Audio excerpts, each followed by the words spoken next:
That's actually why people get married, you know, just so you know. Because this is built into marital vows. I'm not leaving.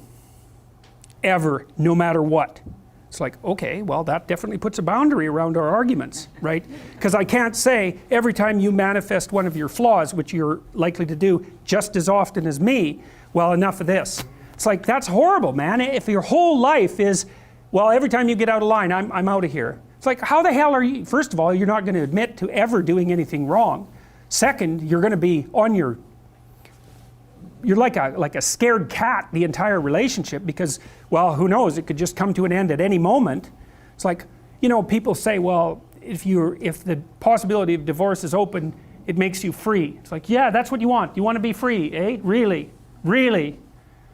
So you can't predict anything. That's what you're after. It's a vow. And it says, look, I know that you're trouble. Me too. So we won't leave, no matter what happens. Well, that's a hell of a vow, but that's why it's a vow, right? That's why you take it in front of a bunch of people. That's why it's supposed to be a sacred act. It's like, what's the alternative? What's the alternative? Everything is mutable and changeable at any moment. Well, go ahead, you live your life like that and see what you're like when you're 50. Jesus, it's dismal. 2 or 3 divorces, your family's fragmented, you've got no continuity of narrative. And it's not good for the kids, not by any stretch of the imagination. And so it's a form of voluntary enslavement, I suppose, but it's also equivalent to the adoption of a responsibility. And there's more to it than that. If you can't run away, then you can solve your problems. Because it might be, okay, well, I'm stuck with you. So how about we fix things?